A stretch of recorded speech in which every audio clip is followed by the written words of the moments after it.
Hi దీప గారు and Karthik గారు. Hi అండి. డైరెక్టర్ గారు ఇద్దరిని ఇక్కడ కూడా కలవద్దన్నారా? చాలా గ్యాప్ ఇచ్చారు సీరియల్లోనే కాకుండా ఇక్కడ కూడా.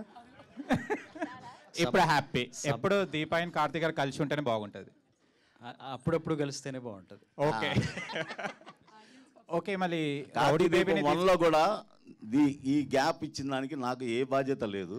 అలాగే దానికి కూడా నన్ను చాలా తిట్టుకున్నారు, వాళ్ళని ఎప్పుడు కలుపుతారని. ఓకే. అలాగే ఇది సంబంధం లేదు. కార్తిక్ గారు ఒక రౌడీ బేబీని తీసుకొచ్చారు, మరి హిమ ఎక్కడ ఉంది? హిమ ఉండే క్యారెక్టర్ ఏమైనా ఉందా లేదా? లేదండి. లేదా? లేదు. రౌడీ బేబీ నచ్చిందా? ప్రస్తుతానికి రౌడీ బేబీ. ఓకే.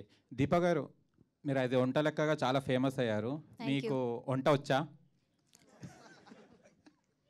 ఎప్పుడైనా కార్తిక్ బాబుకి పెట్టడం జరిగిందా?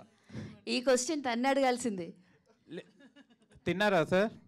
కార్తిక్ గారు, వంట లెక్క వండిన భోజనం ఎప్పుడైనా తిన్నారా? 1500 ఎపిసోడ్స్. ఈ రోజు నేను ఇలా ఆరోగ్యంగా మీ ముందు తిరుగుతున్నానంటే దానికి కారణం తినకపోవడమే. మా యాంకర్ ఏరి దొరికిందా ఆన్సర్? అది నిజం చెప్పమని చెప్పండి. కార్తీక దీపం ఫస్ట్లో నుంచి అబద్ధాలే చెప్తున్నా సీరియల్లో. నేను తప్పు చేయలేదని ఇప్పుడైనా చెప్పండి. లేదండి, అబద్ధం చెప్పడం వల్లనే 1500 దాకా వచ్చారు. ఇప్పుడు నిజం చెప్పొచ్చు కదా, ఇప్పుడు మీ ముందు. ఓకే. లేదండి, నేను కార్తీక దీపం లొకేషన్లో కూడా వంటలు చేస్తున్నాను. నేను చేసిన వంటలు తిన్నాను కూడా. అడగండి. ఏ డిష్ కార్తీక్ గారు? చికెనే.